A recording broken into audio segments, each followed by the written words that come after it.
ഇപ്പോൾ പ്രത്യേകിച്ച് നമ്മുടെ നിയമമണ്ഡലത്തിലെ കല്ലുപ്പാറ നിയമമണ്ഡലം MLA ആയിരിക്കുന്ന ജോസഫ് M. പുതുശ്ശേരി എത്തിച്ചേർന്നിട്ടുണ്ടല്ലോ. ഇപ്പോൾ MLA ഒരു വാക്കിൽ അനുശോചനം രേഖപ്പെടുത്തുന്നതായിരിക്കും. അവൻ്റെ ദേഹവിയോഗത്തിനുള്ള ബന്ധത്തിലാണ് നമ്മളെല്ലാം ഇവിടെ ഒരുമിച്ച് കൂടിയിട്ടുള്ളത്. നമുക്കറിയാം വേർപാട് വേദനാജനകമാണ്.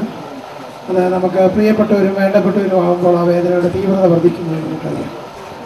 ആ തീവ്രമായ മനോവികാരമാണ് ഇവിടെ കൂടിയിരിക്കുന്ന ഓരോരുത്തരുടെയും മനസ്സിലൂടെ കടന്നു പോകുന്നത് ഞാൻ കരുതുന്നു.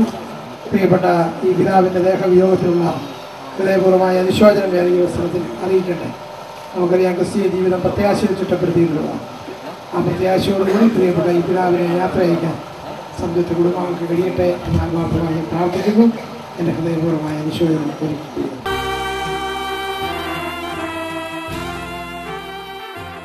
ഇവിടെ കിടക്കുന്ന ആ ബേബി സഹോദരങ്ങളുമായി കഴിഞ്ഞ 43 വർഷമായിട്ട് ഞങ്ങളുടെ ഭവനത്തിൻ്റെ അംഗമായിട്ടുണ്ട്.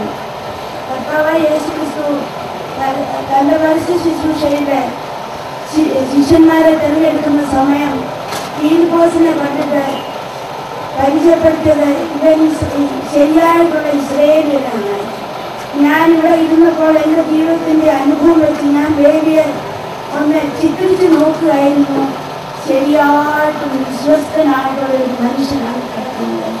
ഇദ്ദേഹത്തിൻ്റെ ഗുണഗണങ്ങൾ പറഞ്ഞാൽ എൻ്റെ സഹോദരിയുടെ ഭർത്താവെന്നുള്ള നിലയിലല്ല, ഒരു സാധാരണ മനുഷ്യനെന്നുള്ള നിലയിൽ തൻ്റെ കുടുംബത്തെ സ്നേഹിക്കാനും തൻ്റെ ഫാമിലി മെമ്പേഴ്സിനെ എല്ലാവരെയും സ്നേഹിക്കാനും അയൽക്കാർക്ക് സഹായം എത്തിച്ചു കൊടുക്കാനും സഹപ്രവർത്തകർക്കും അതുപോലെ സഭാ അംഗങ്ങൾക്കും എല്ലാവർക്കും ഒരു നല്ല വിശ്വാസിയായിട്ട് നല്ലൊരു കർത്താവിൻ്റെ ഭടനായിട്ട് ഓരോരുത്തർക്കും വേല ചെയ്യുന്നതിനും അവരെ ശുശ്രൂഷിക്കുന്നതിനും കർത്താവ് കൊടുത്ത അനുഭവങ്ങൾ കൊണ്ട് അത് ശരിയായിട്ട് ലഭിക്കും.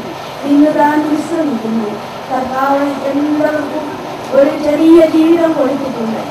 ദേവിക്ക് കൊടുത്ത ജീവിതത്തിൽ കർത്താവിന് ഇഷ്ടമുള്ള വിധത്തിൽ ജീവിച്ചു, മറ്റുള്ളവർക്ക് മാതൃകയായിരുന്നു. അത് ദേവിയുടെ കുടുംബത്തിലുള്ള അംഗങ്ങൾക്കെല്ലാം അത് ഫോളോ ചെയ്യുവാനായിട്ട് ഒരു വഴിയായിരിക്കട്ടെ എന്ന് പ്രാർത്ഥിച്ചുകൊണ്ട് ഞാൻ എൻ്റെ ചുരുക്കമായിട്ട് നമ്മൾ പറഞ്ഞത് ചുരുക്കമായിട്ട് എഴുന്നത്തക്ക നിലയിലുള്ള വാക്കുകളല്ല എന്നിൽ ഇപ്പോൾ പറയുവാനായിട്ട് ഞാൻ താല്പര്യപ്പെട്ട് വന്നത്. എങ്കിൽ തന്നെയും ഞാൻ അല്പമായി ഒന്ന് രണ്ട് വാക്കുകൾ പറയുവാനായിട്ട് താല്പര്യപ്പെടുകയാണ്. ഞാനിവിടെ നിൽക്കുന്നത് ഈ ബേബിച്ചായൻ എൻ്റെ ഒരു അളിയനാണ്. അളിയൻ എന്ന് പറയുമ്പോൾ ഞങ്ങളുടെ മാതാക്കൾക്ക് മാതാക്കളായിട്ട് രണ്ട് സഹോദരിമാരുണ്ടായിരുന്നുള്ളൂ. അവരിലെ മൂത്ത ആളിൻ്റെ രണ്ടാമത്തെ മകളുടെ ഭർത്താവാണ് പ്രിയ ബേബിച്ചായൻ. ബേബിച്ചായനെ സംബന്ധിച്ചോളം ഇനിയും ഇവിടെ അധികമായിട്ടൊന്നും പറയേണ്ട ആവശ്യമില്ല. കാരണം തന്നെപ്പറ്റി എല്ലാവർക്കും നന്നായി അറിയാം. ഇവിടെ പറഞ്ഞവരെല്ലാവരും ആ നിലയിൽ തന്നെക്കുറിച്ച് വളരെ അനുഗ്രഹീതമായ നിലയിലുള്ള തൻ്റെ ജീവിതത്തെക്കുറിച്ചാണ് ഇവിടെ പറഞ്ഞത്. ഞാൻ ബേബിച്ചായനെ കണ്ട നാളുകൾ മുതൽ അന്യോന്യം സ്നേഹിപ്പാനും കരുതുവാനുള്ള അവസരം ലഭിച്ചു. ഞങ്ങളെ അളിയന്മാരെന്നുള്ള നിലയിൽ വാസ്തവമായി ഓർക്കുമ്പോൾ ഞാൻ അളിയനെന്ന് വിളിക്കുന്നതും എന്നെ അളിയനെന്ന് വിളിക്കുന്നതും ഒരാൾ മാത്രമേ ഉള്ളൂ. എനിക്ക് അളിയന്മാർ ധാരാളമുണ്ട്. എങ്കിലും അവരിൽ വ്യത്യസ്തമായ നിലയിൽ താൻ എന്നെ സ്നേഹിച്ചിരുന്നു. തന്നിൽ നിന്ന് അനുഗ്രഹിക്കപ്പെട്ട ആലോചനകളും തൻ്റെ സ്വഭാവ രീതികളുമൊക്കെ എൻ്റെ ജീവിതത്തിൽ എനിക്ക് മനസ്സിലാക്കാൻ കഴിഞ്ഞിട്ടുണ്ട്. നാം ഓർത്തതുപോലെ ഒരു ശുദ്ധ ജീവിതം നയിച്ച ഒരു പരിശുദ്ധനായ ഒരു നീതിമാനായ ഒരു മനുഷ്യനായിരുന്നു പ്രിയ അളിയൻ എന്ന് ഓർക്കുമ്പോൾ ദൈവത്തിന് അധികമായി മഹത്വം കൊടുക്കുന്നു. തന്നെ സംബന്ധിച്ചോളം അനുഗ്രഹിക്കപ്പെട്ട കുടുംബജീവിതം നയിപ്പാനും കുഞ്ഞുങ്ങളെ വളർത്തുവാനും കുഞ്ഞുങ്ങളുടെ ഭാവി കാര്യങ്ങളിലുള്ള ക്രമീകരണങ്ങൾ ചെയ്യുവാനും മക്കളെയും കൊച്ചുമക്കളെയും ഒക്കെ കണ്ട് സന്തോഷിച്ച് ദൈവത്തെ മഹത്വപ്പെടുത്തുവാൻ അനുഗ്രഹിക്കപ്പെട്ട കുടുംബജീവിതം നയിപ്പാൻ അനുഗ്രഹിക്കപ്പെട്ട കുടുംബജീവിതത്തിൻ്റെ ഉടമയായി താനെ ആയിരിക്കാൻ അവിടുന്ന് സഹായിച്ചു. കഴിഞ്ഞ 60 ദിവസമായി താൻ വളരെ ക്ഷീണാവസ്ഥയിൽ തൻ്റെ കിടക്കുകയായിരുന്നു. പലപ്പോഴും വന്ന് കാണുവാനും എന്നോട് ചേർന്ന് പ്രാർത്ഥിപ്പാനും ദൈവത്തെ മഹത്വപ്പെടുത്തുവാനും അവസരം ലഭിച്ചതോർത്തും ഞാൻ ദൈവത്തെ സ്തുതിക്കുകയും മഹത്വപ്പെടുത്തുകയും ചെയ്യുകയാണ്. ഞങ്ങളെ 2 മാതാക്കൾക്ക് 14 മക്കളാണുള്ളത്. അതിൽ 10 പേര് ഇവിടെ കടന്നവരുണ്ട്. ബാക്കി ഉള്ളവർ അമേരിക്കയിലാണ്.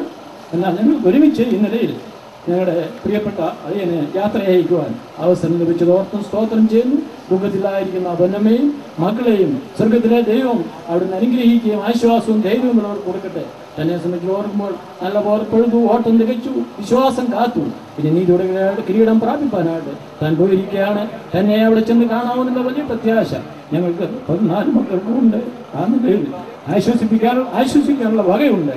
തന്നെ ഓർത്ത്, തൻ്റെ കുടുംബത്തെ ഓർത്തും കർത്താവെ ദൈവനും തുടർന്നും കുടുംബത്തെ ഓർത്ത് പ്രാർത്ഥിക്കണം. തന്നെ പ്രത്യേക കർത്താവെ ഞങ്ങൾ ഓർക്കുകയാണ്. അവൾക്ക് ധൈര്യവും ബലവും ഒക്കെ കൊടുത്ത് എല്ലാ സമാധാനത്തോടെ കഴിയാൻ സഹായിക്കണം. അത് ഓർത്തുകൊണ്ട് ഈ നിലയിൽ ഞാൻ എൻ്റെ വാക്കുകളെ ചുരുക്കുകയാണ്. ദൈവനാമം എന്നേക്കും വാഴ്ത്തപ്പെടുമാറാകും.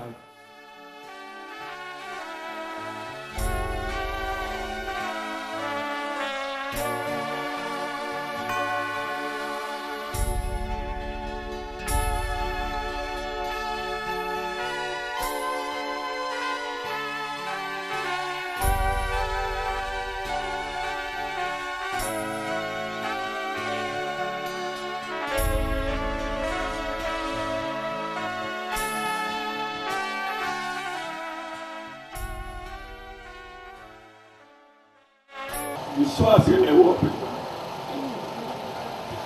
ആഹ്വാനം ചെയ്യുന്നൊരു വാക്യം ക്രിസ്തു യേശുവിലുള്ള ഭാവങ്ങളിൽ നിങ്ങൾ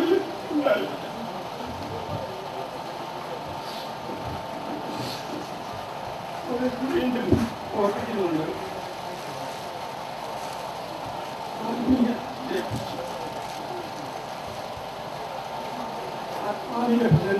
എന്തെന്നും പൗലോസ് വിശ്വാസികളോട് ഓർപ്പിക്കുന്നു. ക്രിസ്തു യേശുവിലുള്ള ഭാവന നിങ്ങളിൽ ഉണ്ടായിരിക്കട്ടെ. അതിന് എല്ലാ അർത്ഥത്തിലും ഒരു വിശിഷ്ട ഒരു സൃഷ്ടിയായി എൻ്റെ ജീവിതത്തിലേക്ക് നമ്മൾ നോക്കുമ്പോൾ ഇവിടെ ദേവിച്ചാനെ കുറിച്ച് പറഞ്ഞ വാക്കുകൾ 101% ശരിയും കറക്റ്റും. അദ്ദേഹം ഒരു നല്ല ദേവിച്ചാൻ ഒരു നല്ല മകനായിരുന്നു, നല്ലൊരു ഭർത്താവായിരുന്നു, ഒരു പിതാവ്, എന്നെ സംബന്ധിച്ച് സഹോദരനായിരുന്നു, എന്നെ സംബന്ധിച്ച് പറയുകയല്ല ഒരു നല്ല ഒരു ബ്രദറിലോ ഒരു അളിയനായി സ്നേഹത്തിൻ്റെ മൂർത്തിഭാവം എല്ലാവരെയും ഒരുപോലെ സ്നേഹിക്കുന്നു. അതിൻ്റെ ഒരു ഭാവമാണല്ലോ തന്നെ സ്നേഹിച്ചവരും താൻ സ്നേഹിച്ചവരുമായിട്ടുള്ള എല്ലാവരും ഇവിടെ വന്ന് ഇവിടെ പഠിച്ചു.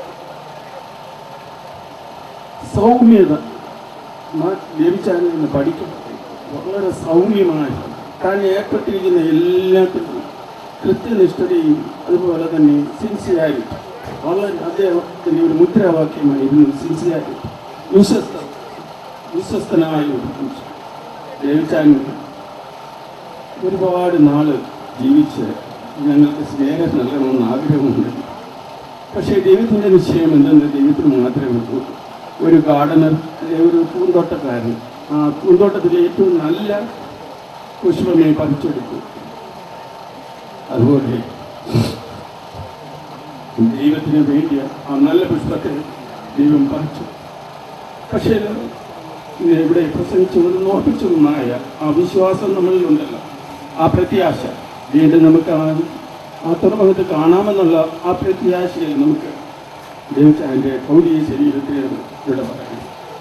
ഇത് ദേവിച്ചാൻ ഒത്തിരി നാൾ ജീവിക്കണമെന്നുള്ള ആഗ്രഹം ഞങ്ങൾക്ക് എല്ലാവർക്കും ഉണ്ടായിരുന്നു. പക്ഷെ ഒരു രീതിയിൽ ദേവിച്ചാനോടും ഭാഗ്യവാൻ പറയാറില്ല. കാര്യം ശുശ്രൂഷയും കൈക്കൊണ്ടാണ് ദേവിച്ചാൻ നമ്മളിൽ നിന്നാകുന്നത്. പൊന്നമാവയിൽ നിന്ന് കിട്ടാവുന്നതിൻ്റെ അത്രയും പരമാവധി സ്നേഹം, 3 മക്കളുടെയും സ്നേഹം ഷേർലി ദേവിച്ചാന് കൊടുത്തു.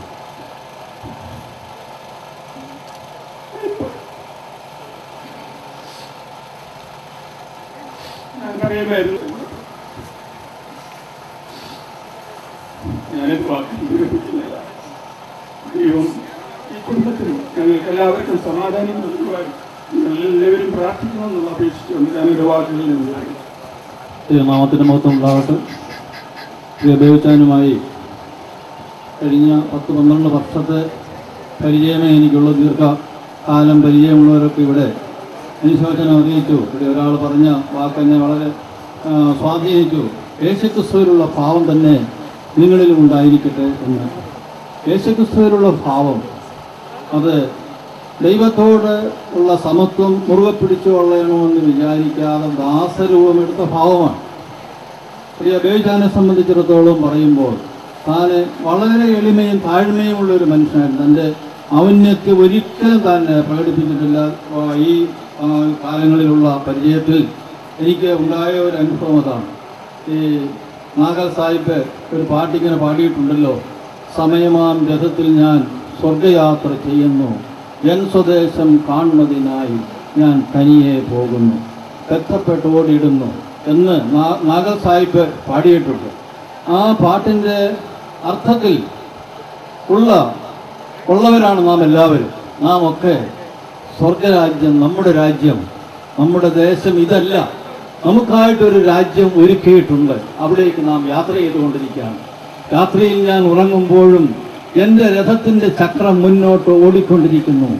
രാവിലെ ഞാൻ ഉണരുമ്പോഴും എൻ്റെ രഥത്തിൻ്റെ ചക്രം മുന്നോട്ട് ഓടിക്കൊണ്ടിരിക്കുന്നു. ഇവിടെ കൂടി വന്നിരിക്കുന്ന പ്രിയ ബന്ധുക്കളെ, പ്രിയ സ്വന്തക്കാരെ, നാട്ടുകാരെ, നാം ഒക്കെ ഓർത്തിരിക്കേണ്ടതായ ഒരു വലിയ കാര്യം ഇതാണ്. നമ്മുടെ രഥത്തിൻ്റെ ചക്രം മുന്നോട്ട് ഓടിക്കൊണ്ടിരിക്കുന്നു. ഈ രഥം എവിടെ ചെന്നാണ് പോകുവാൻ മനുഷ്യന് 2 നിത്യതകൾ മാത്രമേ ദൈവം ഒരുക്കിയിട്ടുള്ളൂ. ഒന്ന് നരകമെന്ന നിത്യതയും മറ്റൊന്ന് സ്വർഗം എന്ന നിത്യതയും. നമ്മൾ ഈ യാത്ര ചെന്നെത്തേണ്ടത് എവിടെയായിരിക്കണം? ബേബിച്ചാനെ സംബന്ധിച്ചിടത്തോളം ഞാൻ പരിചയപ്പെട്ടിടത്തോളം എൻ്റെ അനുഭവത്തിൽ എനിക്ക് തോന്നിയിട്ടുള്ളത്, താൻ ഈ സ്വർഗരാജ്യത്തിലേക്കുള്ള യാത്രയിൽ സ്വർഗത്തിൽ എത്തിച്ചേർന്നിരിക്കുന്നു തൻ്റെ ആത്മാവ്. ഏതാനും ദിവസങ്ങൾക്ക് മുമ്പ് ഞാൻ അദ്ദേഹത്തെ കാണാനായിട്ട് ഇവിടെ വന്നിരുന്നു. അന്ന് സംസാരം നിർത്തിയിട്ട് ഏതാണ്ട് 2 ആഴ്ചക്കാലമായിരുന്നു. ഞങ്ങളുടെ ഹൃദയത്തിൻ്റെ ബന്ധത്തിൻ്റെ കൂടുതൽ ഞാൻ ബേബിച്ചാനോട് പറഞ്ഞു, ബേബിച്ചായ ഒന്ന് മൂളിക്ക്, ഞാൻ വിളിക്കുമ്പോൾ ഒന്ന് മൂളിക്ക്. ബേബിച്ചായ മൂളി. അത് കഴിഞ്ഞ് ഞാൻ പറഞ്ഞു, എൻ്റെ പേരൊന്ന് പറഞ്ഞ്. എൻ്റെ പേരിൻ്റെ 2 അക്ഷരം അദ്ദേഹം പറഞ്ഞു. ഏറ്റവും അവസാനമായി അദ്ദേഹം സംസാരിച്ച വാക്ക് അതായിരുന്നു. പിന്നെ ഒന്നും സംസാരിച്ചിട്ടില്ല. ഞാൻ എന്നും പ്രിയപ്പെട്ട ഷാർലിയെ വിളിച്ച് ചോദിക്കുമായിരുന്നു, ഏത് വിധത്തിൽ ഉപയോഗിച്ചായിരിക്കുന്നു, ഒരനുഭവമില്ലാതെ കിടക്കുന്നു എന്ന് ആണ് അവസരത്തിലൊക്കെ അറിഞ്ഞിട്ടുള്ളത്. ഞാൻ രോഗിയായി ഇവിടെ കിടന്നിട്ട് പല ദിവസങ്ങൾ എനിക്ക് വന്ന് കാണുവാൻ കഴിഞ്ഞില്ല. കാരണം എവിടെയാണെന്ന് ഒരു വിവരവുമില്ലായിരുന്നു. എന്നാൽ വെള്ളത്ത് സോവിയുടെ ഫാദറുമായി ഒരിക്കൽ യാദൃശ്യമായി കാണാൻ ഇടയായപ്പോഴാണ് ഇവിടെയാണെന്നും ഒന്നൊക്കെ അറിഞ്ഞത്. അതിനുശേഷം ഞങ്ങൾ ഇവിടെ വന്നു, കണ്ടു. അങ്ങനെ ഇവിടുന്ന് തിരിഞ്ഞുപോയി. ഞാൻ പറഞ്ഞത് അവസാനമായി പറഞ്ഞ വാക്ക് എൻ്റെ പേരിൻ്റെ ആദ്യത്തെ 2 അക്ഷരങ്ങളായിരുന്നു. പ്രിയപ്പെട്ടവരെ, ഇത്രമാത്രം നല്ലവനായൊരു മനുഷ്യൻ ദൈവസന്നിധാനത്തിൽ വിശ്രമിക്കുന്നു. നാമും ആ യാത്രയിൽ നമുക്ക് അവിടേക്ക് യാത്ര ചെയ്യാം, തൻ്റെ കാലടികളെ പിന്തുടരാം. ദൈവത്തിൻ്റെ പരിശുദ്ധ നാമത്തിന് മഹത്വം ഉണ്ടാകാം. മറക്കാൻ കഴിയാത്ത സ്നേഹമുണ്ടാകും. നിങ്ങളൊക്കെ അറിയുന്നത് പോലെ നവജോദയത്തിലുള്ള മിഷൻസ് ഇന്ത്യയുടെ ആ വലിയ ഓഫീസിലെ ഒരുപാട് ഉത്തരവാദിത്വങ്ങൾ ഏറ്റെടുത്ത് ചെയ്യുമായിരുന്നു. അതിൻ്റെ ചില ചുമതല എനിക്കുണ്ടായിരുന്നതുകൊണ്ട് ഞാൻ സാറിന് സാർ എങ്ങനെയുണ്ട് അതിരിക്കുന്നതൊക്കെ ചോദിക്കും. അധികമൊന്നും സംസാരിക്കരുത്, വല്ല 1-2 വാക്ക് മാത്രം പറയും. തന്നെ ഏൽപ്പിച്ചതായിട്ടുള്ള വേറെ വിശ്വസ്തതയൊന്നും വിളിച്ചിട്ടുണ്ട്. അത് സാധാരണ കാര്യങ്ങളിൽ ആളുകൾ ചെയ്യുന്ന ഒരു കാര്യമല്ല. ഞാൻ ചെയ്തിട്ടുള്ള ഒരൊറ്റ കാര്യത്തിന് പോലും ഒരു കുറ്റം പറയാനില്ലായിരുന്നു. എപ്പോൾ കണ്ടു കഴിഞ്ഞാലും തമ്മിൽ ഞങ്ങൾ കൈ കൊടുക്കുകയും തമ്മിൽ ആശ്ലേഷിക്കുകയും ചെയ്യുന്ന ഒരു സ്നേഹബന്ധമുണ്ടായിരുന്നു. കർത്താവിനെ സ്നേഹിക്കുന്ന ഒരു ദൈവത്തിൻ്റെ ദാസന് തൻ്റെ ജീവിതത്തിൽ എന്തെല്ലാം ചെയ്യാൻ കഴിയും അത് മുഴുവനും നവജീവനെയും അതിലൊക്കെയും സാക്ഷ്യം വഹിക്കുന്ന ഒരു സ്ഥലമാണെങ്കിലും തൻ്റെ പ്രത്യേകമായിട്ടുള്ള സ്വഭാവത്തിൽ അത് മുഴുവനും ജനത്തിനുള്ളിൽ വെളിപ്പെടുത്തി കാണിച്ചു. നവജീവനെയും വായിക്കുന്ന ദൈവങ്ങൾക്കറിയാം. പ്രിയപ്പെട്ട സാറിൻ്റെ ചെറിയ ചെറിയ ലേഖനങ്ങൾക്ക് ഏറെ നാളുകളായിട്ടിപ്പോൾ നവജീവനത്തിലുണ്ട്. ആത്മീയ ഉണർവ് ആരംഭിച്ചതായിട്ടുള്ള കാലം മുതൽ ഏതായിരുന്നാലും ഈ കുടുംബത്തോട് ഇങ്ങനെ ബന്ധപ്പെടുവാനും ഇതൊന്ന് കാണുവാനും എനിക്ക് ദൈവം ഭാഗ്യം തന്നുവെന്ന് ഞാൻ വിശ്വസിക്കുന്നു.